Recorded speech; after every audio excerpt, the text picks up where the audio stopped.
بسم الله الرحمن الرحيم إن الحمد لله نحمده ونستعينه ونستغفره ونؤمن به ونتوكل عليه ونعوذ بالله من شرور أنفسنا ومن سيئات أعمالنا من يهده الله فلا مضل له ومن يضلل فلا هادي له وأشهد أن لا إله إلا الله وأشهد أن محمدا عبده ورسوله صلى الله عليه وسلم وعلى آله وصحبه أجمعين.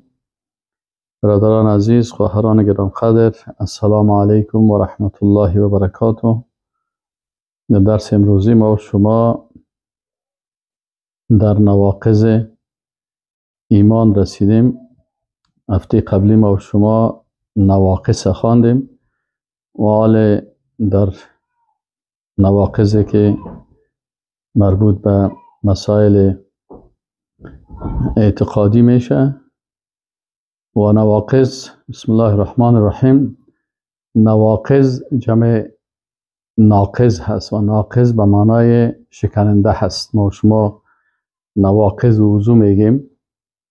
مثلا در وضو یک کس وضو میگیره، این حال به این معنا نیست که اگر یک کس وضو گرفت وضو ازی دوامدار هست. نه خیر. وقتی برای یک طفل ما نماز وضو رو یاد میدیم، باز برش میگیم که وقتی وضو رو یاد گرفتی این وضوی تو با اینی چیزها مشکنه. به همین قسم مثلا اگر وضو شکست باز دوباره وضو میگیره. روزه هم نواقض داره، مفسدات داره. مثلا اگر کسی قصداً در ماه مبارک رمضان مثلا روزه نیت کرده، روزه داره، روزه فرضی هست یا مثلا روزای نفلی داره انسان، باید در هر وقت که انسان روزه دار می باشه. اگر قصدنی میگه ما خو نیت کردیم روزه گرفتیم، برش میگیم بله درست است نیت کردی و روزه گرفتی، لکن مشکلتی است که اگر در اینمی روزه بعضی از کارها را بکنی باز روزه تو چی میشه؟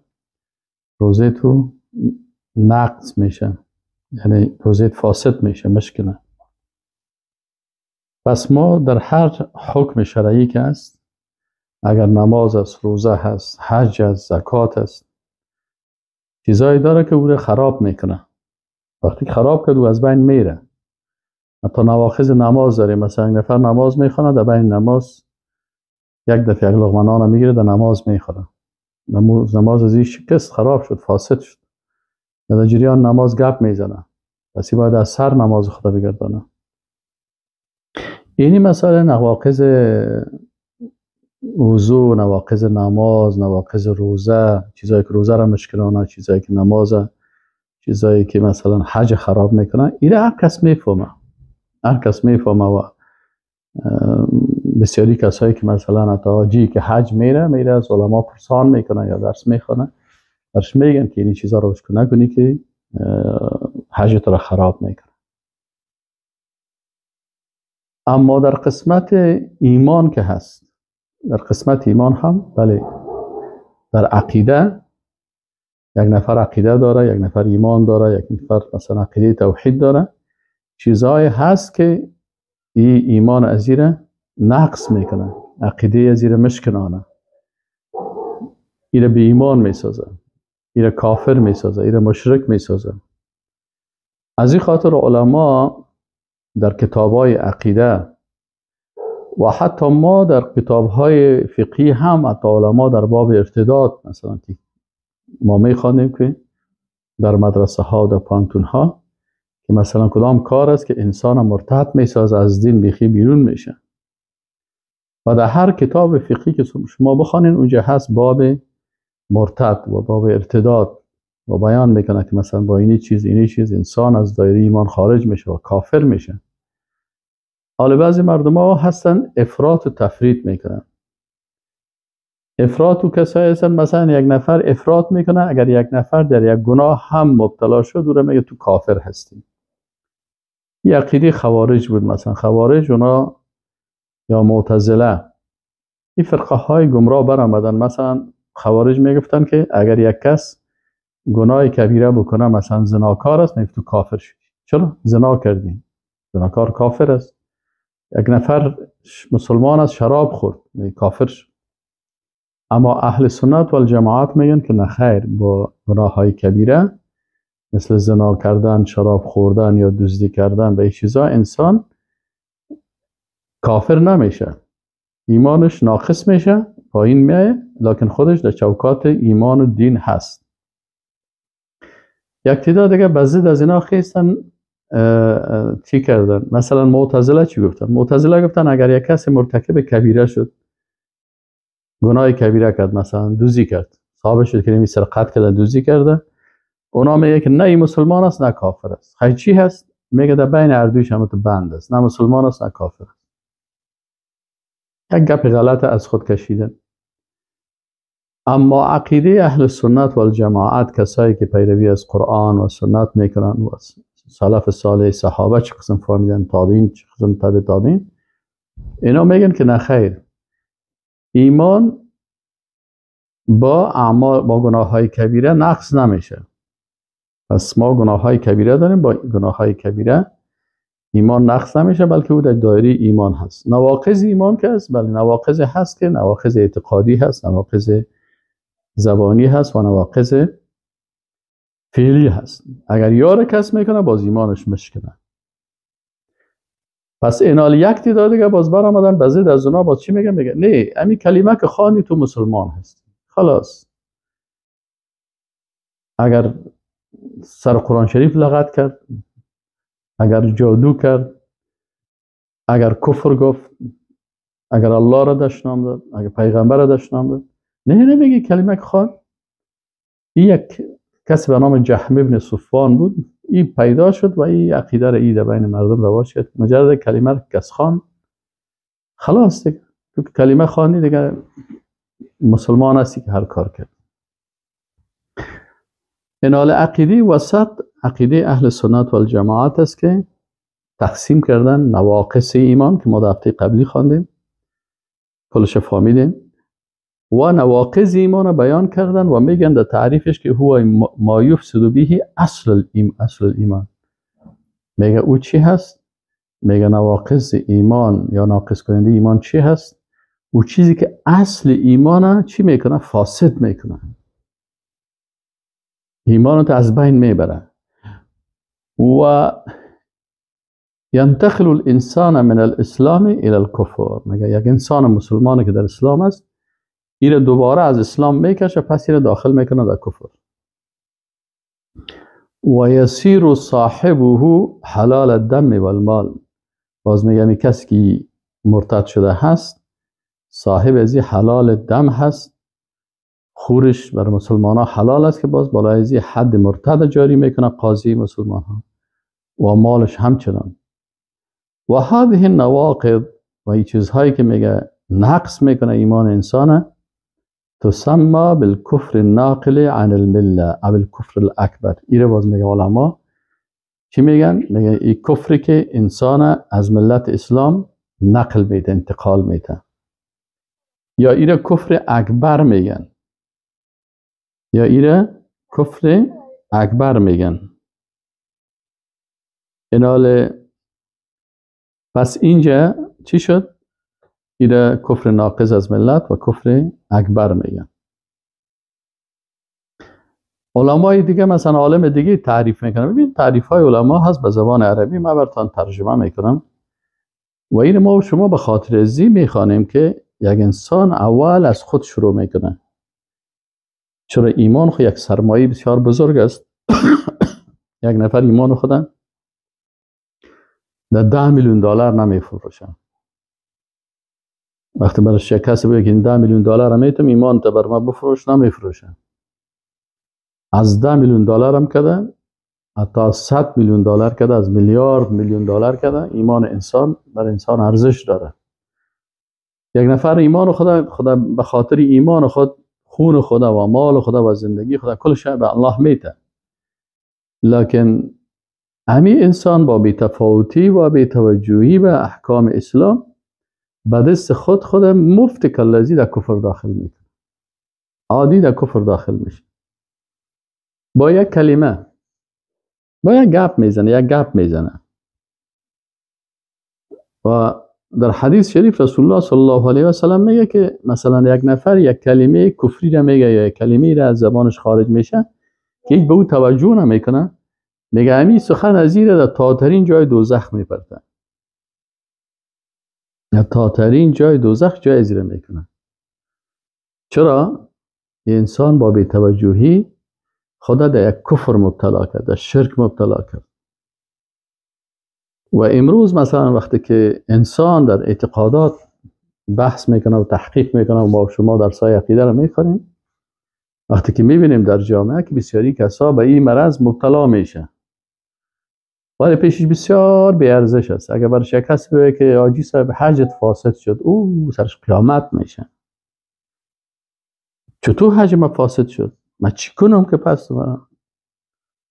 اما اگر برش بگه که ایمانت فاسد شد، عقیدت فاسد شد، به تفاوت است. میگه چی بگی؟ برو برادر، شما افراط میکنین، شما تشدد میکنین.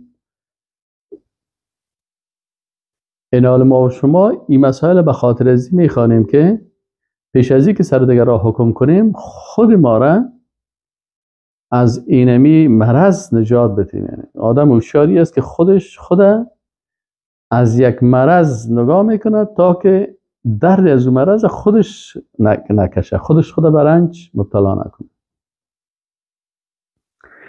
از این خاطر مثلا علمای رو تعریف میکنه و ما هم خدمت شما تعریفاتشان تشریح میکنه. مثلا عالم دیگه چی میگه؟ میگه هو الاعتقاد والقول والفعل المكفر. میگه نقص کننده ایمان چی هست؟ میگه او عقیده هست یا سخن است یا یک فعل است. سه چیز هست.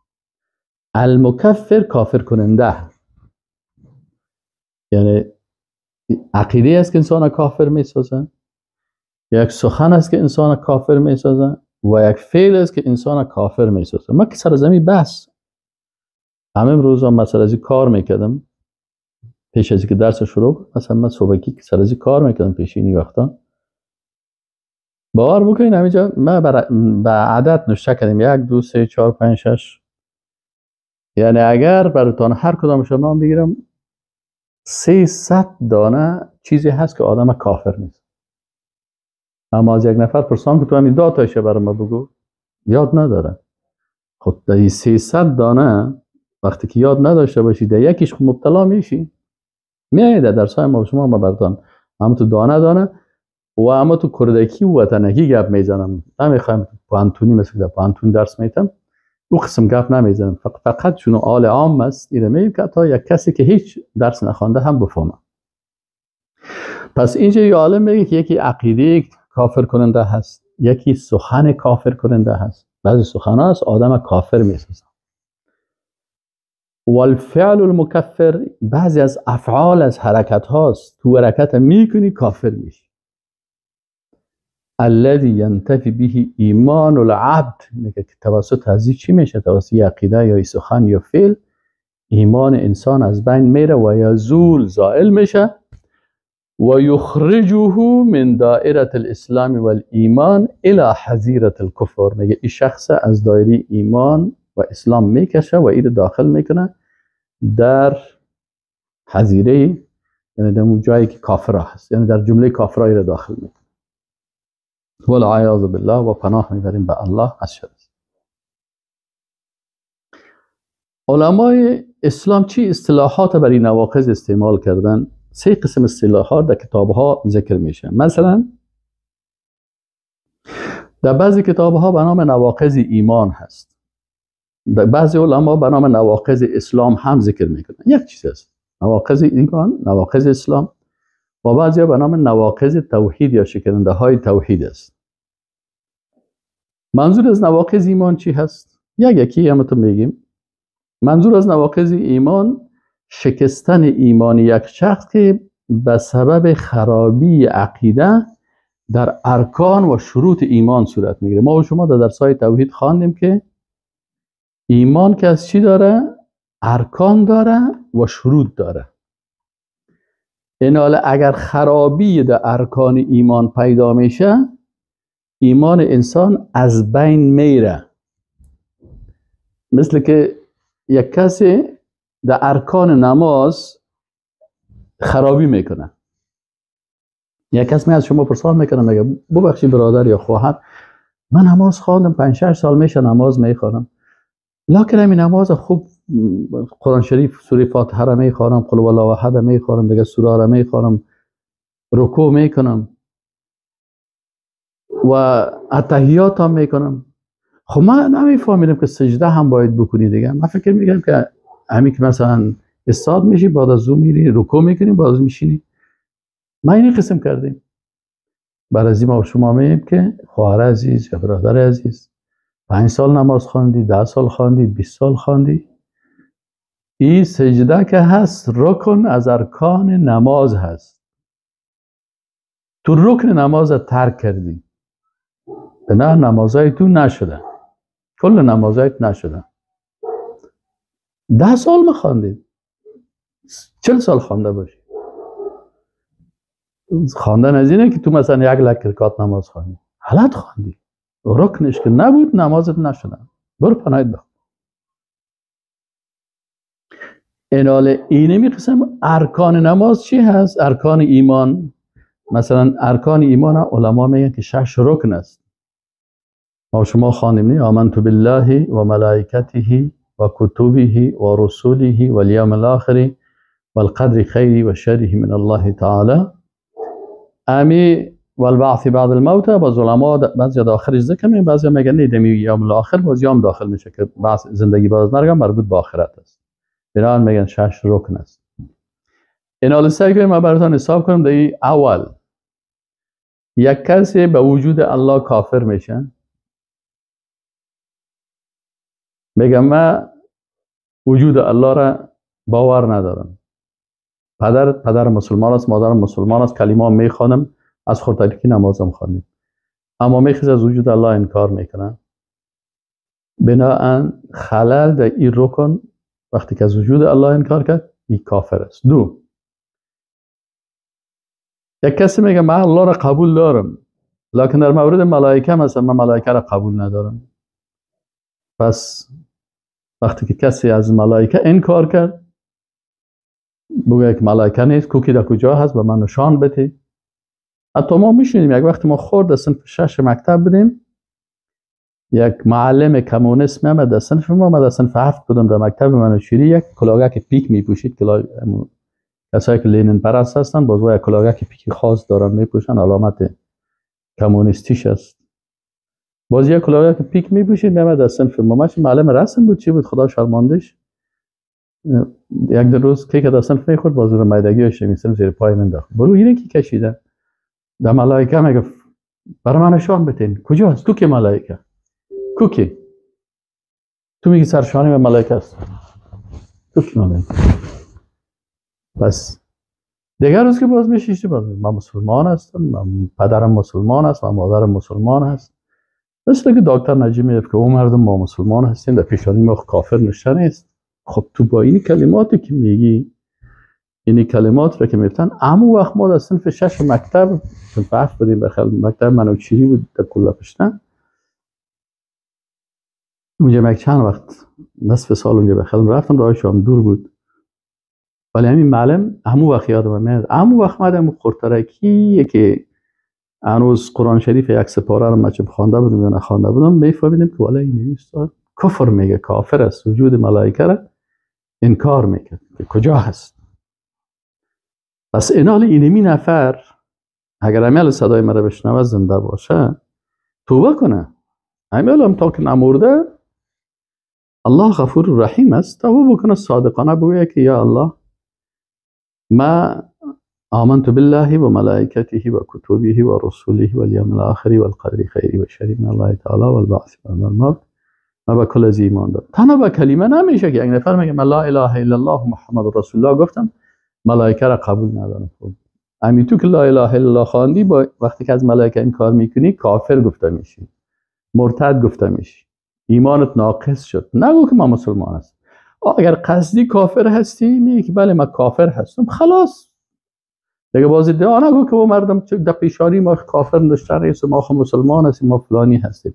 در صورتی که عقیده داری که ملائکه را انکار میکنی، بگو که من کافر هستم، خلاص. تو رو بزرگ کرد به جنت نمیبره، برو در روز آخرت برو به طرف دوزخ. سوم، کافر شدن به کتاب‌های آسمانی هست. مثلا اگر یک نفر، ما عقیده داریم که یک کتابی به نام تورات که پس آن باز رو تحریف کردن، حالا فعلا به دست یهودیا کسی تحریف شده ایش است، تغییر دادن، لکن کتابی که بالای موسی علیه السلام نازل شده هست به نام تورات، کتابی است که از جانب الله آمده است. ما با مو تورات ایمان داریم. با کتاب دیگه که از جانب الله نازل شده به نام انجیل است، به او هم ایمان داریم. انجیل هایی که حالا فعلا به نام بایبل هست و در پیش نصرانی ها هست و به نام اولد تستمنت میگن، عهد جدید، تورات، نیو تستمنت میگن، عهد اولد تستمنت عهد قدیم میگن که تورات میگن، نیو تستمنت عهد جدید میگن که انجیل میگن. ایده تحریف کردن، عدوش یک جای کردن به نام بایبل میگن. بسیار کفریات داخل کردن و پیغمبرها را بسیار الفاظ زشت گفتن و چیزایی هست که آدم میفهمه که کفریات داخل کردن. لکن به انجیل که بالای عیسی علیه السلام نازل شده هست ما ایمان داریم. همین قسمی که به قرآن ایمان داریم، همین قسم به تورات، انجیل، زبوری که بالای داوود علیه السلام نازل شده به او هم ایمان داریم. به قرآن عظیم الشان که بالای رسول الله صلی الله علیه و سلم نازل شده به این هم ایمان داریم. و به تمام صحائفی که صحف ابراهیم و موسی، صحیفه هایی که بالای ابراهیم و موسی نازل شده. چرا؟ چون کل زیاد در قرآن ذکر شده، یعنی آن چیزی که در قرآن ذکر شده هست که صحیفه ها هست، در قرآن ذکر شده که تورات نازل شده، انجیل است، کتاب های قدیمی نازل شده بالای پیغمبران. بنابراین اگر کسی از یکی از این کتاب ها انکار میکنه، به این معنا هست که از یک آیت قرآن انکار کرد و انکار یک آیت قرآن سبب کفر یک انسان میشه. مثلا یک نفر میگه من کلمه میخوانم، نماز میخوانم، میره میخوانم، خب من امی الحمدلله رب العالمین، امی کلمه الحمد را قبول ندارم، میگم اینمی یک کلمه را انکار کردی، تو کافر میشی. این حالا یک کسی میگه پس عقیده حفظ کردنش این هست که انسان باید بفهمه. پس ما و کل کتاب ها ایمان داریم. حالا یهودی ها میگن، ما بعضی کسا میگن که یهودی ها مسلمان هستن و نصرانی ها. نه خیر. آیا یهودی ها بعد از آمدن پیغمبر صلی الله علیه و سلم قرآن قبول دارن؟ اگر قرآن قبول کردن و محمد صلی الله علیه و سلم قبول کردن، خلاص. عبدالله ابن سلام هم یک یهودی بود، عالم یهودی بود و آمد پیش رسول الله صلی الله علیه و سلم، قبول کرد رسالت رسول الله صلی الله علیه و سلم. چرا در قرآن میگه محمد رسول الله، محمد رسول الله است. یعنی وقتی که کس میگه که محمد رسول الله نیست، به این معنا که امی آیت قرآن قبول نداره. صبح تا شام کلمه بخونه، صبح تا شام ادعای اسلام بکنه، یعنی وقتی که کلمه هست، ایمان هست، ارکان ایمان هست، باید به کل از ایمان داشته باشه. یهود گفتن ما قرآن قبول نداریم، ما ایمان داریم، کافر است. چرا؟ باید به کل کتاب های آسمانی. مسلمان هم اگر بگه من توراتی که بالای موسی علیه السلام نازل شده قبول ندارم، کافر است. تعصب نیست. یعنی می قاعده هست. یک نفر مسلمان هست تعصب میکنه، میگه من به خاطر یهودیا من اینمی تورات که بالای موسی علیه السلام هستی قبول ندارم، پس این تو کافر هستیم. چرا؟ به خاطر از اینکه در قرآن عظیم الشان گفته شده است که کتابی از جانب الله بالای موسی علیه السلام نازل شده است. ما به اینمی توراتی که بالای موسی علیه السلام نازل شده است ایمان داریم. خودت که میگی من ایمان ندارم، کلمه بخوانی، نماز بخوانی، روزه بگیری، کل چیز، خودت از دایره ایمان خارج هستی، کافر هستی. این نواقض ایمان است. بعضی کسا متوجه از گپا نمیشن، والا احساساتی من همینطورم یهود کافر بگویم. خیر، یهود وقتی تو کافر نمیگی به خاطر که الله او را کافر گفته. الله او را کافر گفته. حالا تو میگی من یهود کافر نمیگم، به این معنا که الله را انکار میکنی. تکذیب میگن، بازی میآید کفر تکذیب. پس ما به کل کتاب ها باید ایمان داشته باشیم اگر میخوایم ایمان خود حفظ بکنیم. ما میخوایم ایمان خود حفظ بکنیم. چهارم مثلا کافر شدن به پیغمبرها هست. ما به صورت پیغمبرها هستن که پیغمبرها دو قسم در قرآن ذکر شدن، یک تعدادش اجمالی ذکر شده، یک تعدادش تفصیلی. شاید یک کس بگه من همین کلمه اجمالی و تفصیلی رو نمیفهمم، من براتون تشریح میکنم. بعضی پیغمبرها هست که تفصیلا با نامش ذکر شده است. آدم علیه السلام، نوح علیه السلام، ابراهیم علیه السلام، موسی علیه السلام، عیسی علیه السلام. ما به این پیغمبرها با نامش ایمان داریم. اگر کسی یکی از این پیغمبرها رو انکار میکنه، چون اینا با نام در قرآن ذکر شده، این کافر میشه، ایمانش نقض میشه، مشکنه. پس این پیغمبرها را ما با نام قبول داریم، مفصل ذکر شده. یک پیغمبر بود نامش موسی علیه السلام بود، در قرآن بر ما میگه. و این پیغمبر آمد پیش فرعون و برادرش هارون نام داشت. هارون علیه السلام هم پیغمبر بود و پیش فرعون آمدن و الله متعال برشان گفت که اذهبا الی فرعون انه طغى، برین پیش فرعون که این طغیان کرده و سرکشی کرده. بنابراین ما با یک پیغمبر به نام موسی علیه السلام، اگرچه او پیغمبر بر ما نازل نشده بود، او پیغمبر برای بنی اسرائیل نازل شده بود، رسالتش به بنی اسرائیل هست ایناله. یا مثلا رسالتش برای کی هست؟ برای فرعون هست و قوم فرعون هست که برای اونا را دعوت بکنن. اما به منطقه ما نیست، لکن ما به این پیغمبر ایمان داریم، به موسی علیه السلام، همین قسم عیسی علیه السلام، همین قسم یوسف علیه السلام.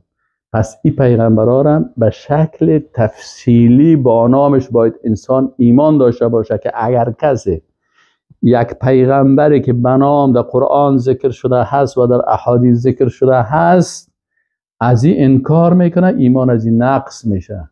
چرا؟ ایمان به کل پیغمبرها رکن ایمان است. نگفته به یک پیغمبر و دو پیغمبر، به کل از باید ایمان داشته باشی. و قسم دوم پیغمبرای هستن که به شکل اجمالی ذکر شده. و ما كنا معذبین حتی نبعث رسولا. الله متعال میگه که ما هیچ قوم را تعذیب نمی کردیم تا وقتی که برشان پیغمبر نفرستیم. و در آیت دیگه قرآن میگه که و رسولا، پیغمبرای هستن قد قصصناهم علیک، که پیغمبر ما بر تو قصهشون نبگیم. و رسولا، و پیغمبرای دیگه هست که ما قصه هایش براتون بیان نکردیم. یعنی یک تعداد پیغمبرایی که مفصلا نامشان، قصهشان، مثلا جهادشان، دعوتشان، کلشان ذکر شده در قرآن عظیم‌الشان. این به خاطر ازی که برای ما قصه های زندگی از اونا و اعتقاداتشان و اعمالشان درس است. اینا مفصل ذکر شده تا ما از قصه از اینا، از کل چیز از اینا، از اعتقاد از اینا، چیزای از اینا ما استفاده میکنیم. آل پیغمبرای دیگه هستن که اونا قصه هایشان ذکر نشده، نام هایشان هم ذکر نشده. پس ما مکلف هستیم به تمام از این پیغمبرها که تقریبا میگن که 1,24,000 پیغمبر بوده است، ما به شکل اجمالی میگیم که ما به تمام پیغمبرای الهی با کلشان آمنت بالله و ملائکته و کتبه و رسوله، به تمام از این پیغمبرها ما ایمان داریم. چی نامشان ذکر شده تفصیلی و یایی که تفصیلی ذکر نشده لکن پیغمبر بودن، از جانب الله بودن، ما به کلشان ایمان داریم و کلشان پیغمبرها بودن. لا نفرق بین احد من رسوله. حتی مثلا پیغمبرها که هستن، کل پیغمبرها رو ایمان داریم. با عصمت و پاکی کلشان باید باور داشته باشیم، عقیده داشته باشیم. اما این قسم نباشه که مثل بعضی کسا یک امام خود وقتی که فیلمش جور میکنن در روی از او پرده میپرتن و رویش نور میگیرن و خوب لباس بسیار با عزت برش میپوشن که یک امام ما هست. اما یک پیغمبر الله را او را میخیزن، یک کسی را سرخی میکنن، سفیده میکنن، چشمایش جور میکنن، روش میکپ میزنن، باز میگن که یوسف علیه السلام پیغمبر العیاذ بالله. از این پیغمبر اینقدر توهین میشه که به اشکال مختلف و به چهره‌های مختلف و ایره به هر چیز که خواستن درش میکنن. اما او فیلم دیگه شک سیل کنی، سریال دیگه شک سیل کنی، باز او را مثلا یک امام عادل نه، غلط هست. پیغمبر باید وقتی که ایمان داریم و معصوم هست و پاک هست و عزتمند هست، باید با اون عزتش، و در قرآن عظیم شان میگه که لا نفرق بین احد من رسول، در بین پیغمبرا هیچ فرق نمیکنیم. کلشان شخصیت های عالی بودن، کلشان بنده های الله بودن، کلشان معصوم بودن، کلشان مقام بلند داشتن، به کلشان احترام داریم، کلشان با کلش ارزش میدیم، ادب با کلشان مراعات میکنیم و نام هر کدامش که میگیریم میگیم که یوسف علیه السلام، موسی علیه السلام، عیسی علیه السلام، حتی در گرفتن نامش برش سلام میگیم تا که عزت از او پیش ما و در قلب ما هست. پس اگر کسی مثلا در این مسائل که ارکان ایمان هست مشکلات پیدا میکنه، یک پیغمبر را این کار میکنه، پس به کفر مبتلا میشد، مثل که یهود و نصارا به این کفر مبتلا شدن. یهودی ها چه وقت کافر شدن؟ مطلقاً وقتی که عیسی علیه السلام آمد، رسالت عیسی علیه السلام قبول نکردن. ما عیسی را قبول نکردیم. یعنی مادرش تهمت ها را کردن، سر خودشان تهمت های کردن، چیزایی گفتن که در زبان یک انسان با ایمان نمیه. پس کافر شدن. رسالت یهودیا گفت ما رسالت چی را قبول نداریم، رسالت عیسی علیه السلام. انجیل هم قبول نداریم. یک تعدادشان مسلمان شدن، ایمان آوردن، یک تعداد دیگهش کافر شدن. یک تعداد دیگه وقتی که محمد صلی الله علیه و سلم نصرانی ها بودن که آمدن، پیغمبر صلی الله علیه و سلم خواستن، قبول نکردن. وقت نجران آمدن پیش پیغمبر صلی الله علیه و سلم، نه عیسی علیه السلام کسی خو العیاذ بالله بچه الله هست و تو پیغمبر ما نیستی. و بعضی حتی گفتن که تو پیغمبر هستی، خب برای ما نیستی، ما خود ما پیغمبر داریم. این هم کافر شد. چرا پیغمبر صلی الله علیه و سلم الله متعال میگه که و ما ارسلناک الا رحمتا للعالمین، یعنی ما تو را نفرستادیم مگر رحمت برای کل عالمیان. یعنی این رسول هم پیغمبر است برای امریکایی ها، برای اروپایی ها و آسیایی ها و استرالیایی ها، برای انتارکتیکا اگر در اونجا هم کسی پیدا شد، برای انسان ها، برای جن ها، به کلگی پیغمبر هست، برای سیاه‌پوست، برای سفیدپوست، برای دری زبان، با پشتو زبان، به کلگی، کل بشریت. پس اگر کسی از پیغمبر از رسول الله صلی الله علیه و سلم این کار میکنه، پس این ایمانی که اگر داشته باشم، کلمام که خوانده باشه، این نقص میشه. بسیاری کسا به اساس بی‌ادبی، بعضی کسا هستن از یک طرف و از یک جایی که ببینیم من مسلمان هستم، این هسته که ملاهای افراطی مرا کافر میگن. ما قرآن 10 سال 15 سال پیش میفهمیدیم که کافر است. از این اول که شروع کردن یگان تا اول از سنت شروع میکردن، به صحیح بخاری قبول نداریم. از اون وقت خودم میفهمم که مرده که کمر خدا به کفر بسته کرده، نه قرآن قبول داره میشه. باز چند سال بعد اساس سر پیغمبر، سر قرآن هم انتقاد میکنن. باز وقتی که ببینید که کافر، باز میگن شما سعی کنین اینا را، ما را کافر میگه. خب کافر یک اصطلاح اسلامی هست، در قرآن ذکر شده، در سنت ذکر شده. قل یا ایها الکافرون، یا مرتد، میگه مرا مرتد چرا میگه؟ دو میزنه. خب اصطلاح هست. حالا وقتی یک نفر در دستش مثلا یک گوسفند پیش است، میبره در مارکت میفروشه، خب مردم برش میگن فلانی شخص چی کار میکنه؟ یک گوسفند فروش است. یک ما میبینیم پیشش گوسفند است، اونجا فروخته میکنه، گوسفند فروش است. حالا خود دشنام نیست برای از دیگه، خب گوسفند فروش هست که چی مشکل داره؟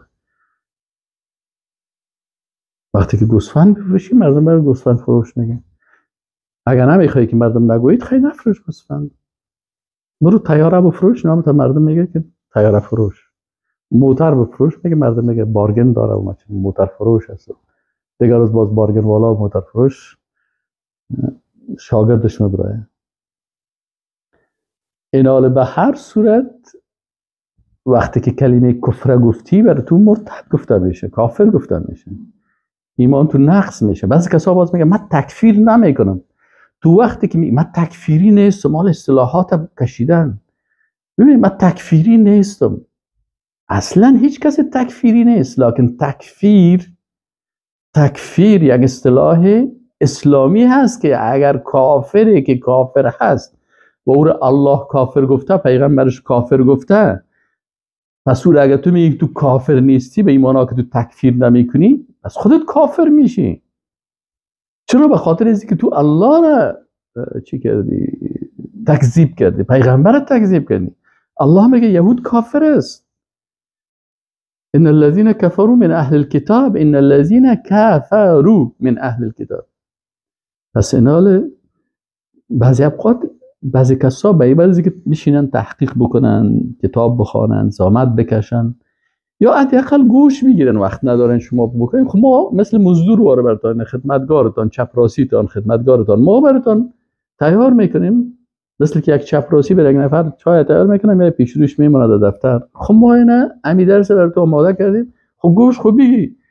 لکن الله متعال میگه بعضی کسا هستن که در وقتی در دوزخ میرن باز چی میگن؟ لو كنا نسمع او نعقل، اگر ما گوش میکردیم یا از عقل خود کار میگرفتیم، ما کنا فی اصحاب السعیر، ما در جمله دوزخیان نمی بودیم.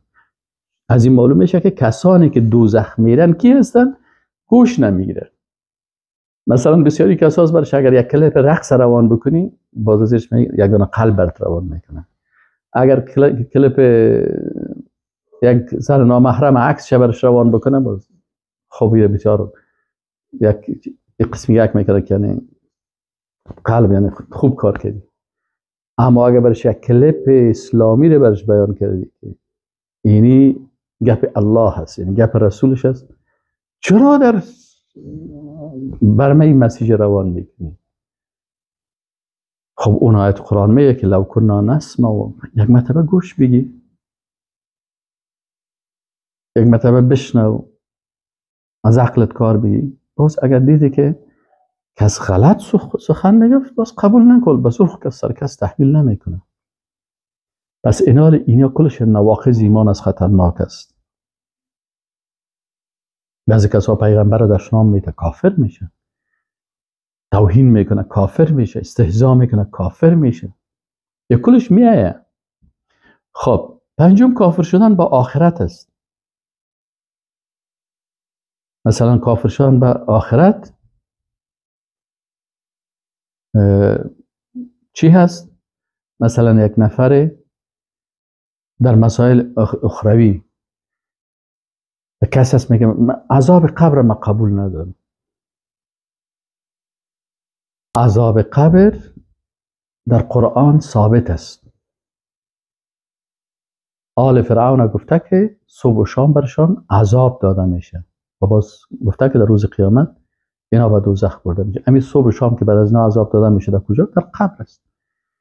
این حال ما شما را خواندیم، از این خاطر من به خاطر که زیاد چیز نشه و آیاتش دوباره تکرار نمیکنم چون خواندیم. پس یک کسی از عذاب قبر این که کار میکنه یا آغاز آخرت است. یک کسی از زنده شدن بعد از مرگ انکار میکنه.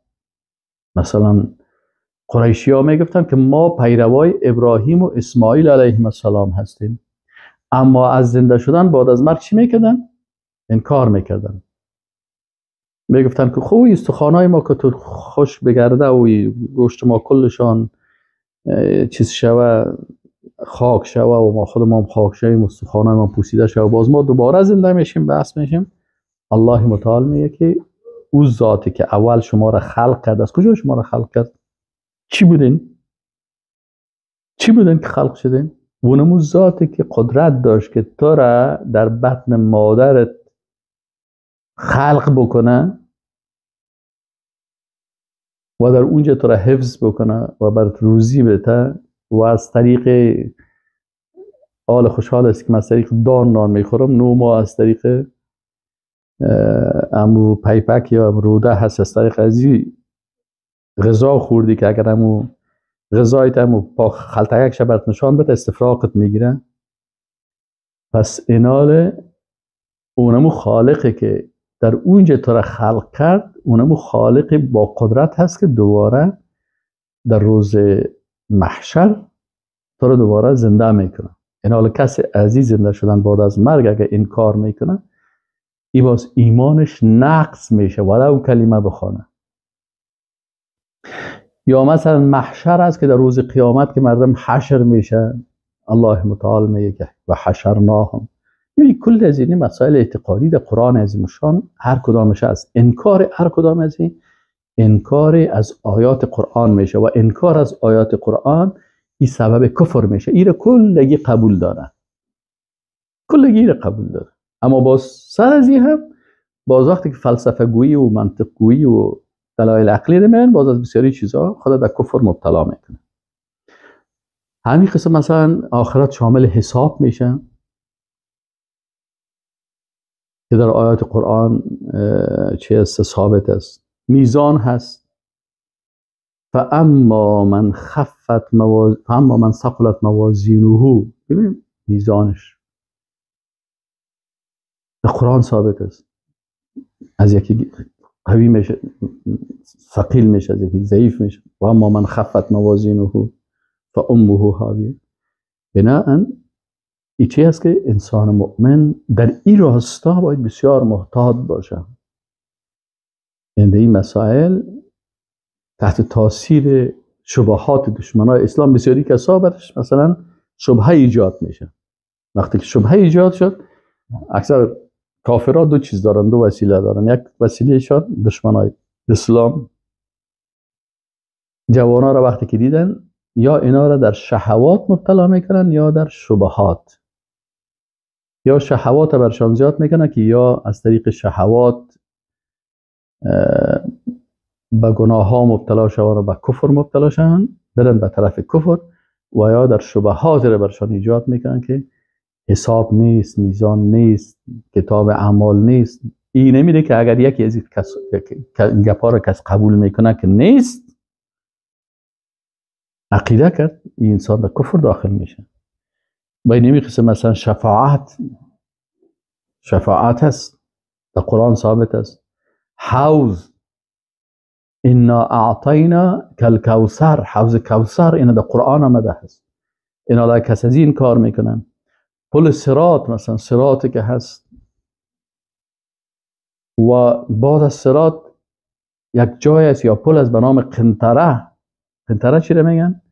در صراط قصاص حقوق الله هست. نماز نخواندی، روزه نگرفتی، حج نرفتی، جهاد نکردی، اینی امور که است، هجرت نکردی، حقوق الله که است در صراط اگر کس همش سر صراط استاد میمانه. چرا؟ چند رکعت نماز نخواندی، 4 رکعت قرضدار هستن، 4 رکعت صبر کنید سر پل صراط. اونجا که 1 ثانیه استاد باشی پایت در میگیره، پایین میفته، باز مجبور خود کشکش کردن. و باز در قنطره چی هست؟ در قنطره باز حقوق انسان ها گرفته میشه. فلانی وقت مرا توهین کردی، فلانی روز مرا تحقیر کردی، فلانی روز غیبت ما کردی، فلانی روز دو زدی، فلانی روز مثلا استهزا کردی، فلانی روز تهمت کردی. اونجا باز در قنطره ازی باز می باشی. باز اینجا در قنطره و همون جای هست که باز حتی انسان مجبور میشه که در پای یک کس خدا پرت پای شما چونه که بلی خدا مرا ببخش. قواریم تو جور کرده بودی که سر من نام موندی، تو سیاه هستی یا تو سفید هستی یا بینی اگر پخش هست یا بلند است. الله خلق کرده.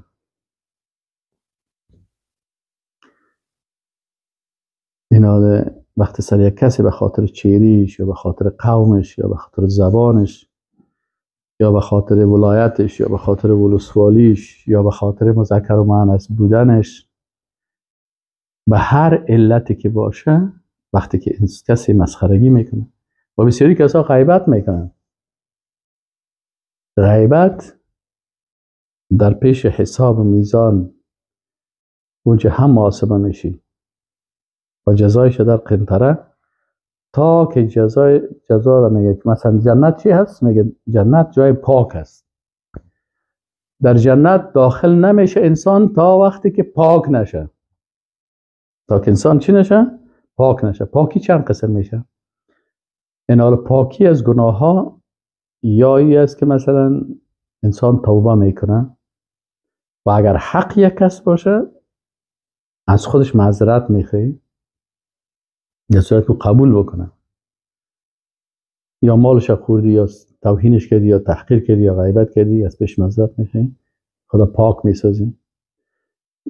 یا مثلا در حقوق الله الله مثلا به یک مریضی مبتلا میشه، توسط مریضی بسیاری کسا سخت مریضی ها رو میکشه، بسیاری از گناهایش الله میبخشه. بعضی کسا توبه میکنن میبخشه. بعضی کسا باز اگر در دنیا نبود عذاب قبر دوادی جان کندن بسیار سرش سختی ها نه. در اون لحظه هم بعضی گناهاش بخشیده میشه. بعضی ها در عذاب قبر سخت عذاب ها رو میبینه پاک میشن. بعضی کسا در روز قیامت سختی ها رو میبینن. بعضی ها در پل صراط مفته به دوزخ میخیزه تا که پاک شون، و بعضی هم در قنطره تا ای که عذاب خدا بکشه. ولو که انسان موحد و یکتا پرست هست، هر وقتی که از کل از این چیزها پاک شد باز میگه، ملائکه برش میگه سلام علیکم طبتم. شما یا پاک قبلا زندگی کرده بوده یا آل پاک شده، فادخلوها آل بفرمایین داخل جنت شوید. از این خاطر میگه که انسان‌های مؤمن و موحد داخل جنت میشن، لکن در این هم فرق است. مثلا یک کسی در یک به چشم بر هم زدن داخل جنت میشه، از پل صراط تیر میشه، چیز نداره. و یک کسی هست که 10 سال 20 سال 30 سال 40 سال 50 سال 1000 سال مفته و میخیزه و مفته و میخیزه و مفته و میخیزه. حتی در حدیث شریف میگه که یک نفر است که که در جنت می داخل میشه، میگه ویخی از دسته که سوخته، میگه این چیز گشته ویخی هم تو قوق آتش ورد که چی شد سیاه گشته سیاه. میگه این بازم متوکیه آخرین کسی است که ختمه دیگه که سوختگی و کباب سیاه باز میگه اونجا باز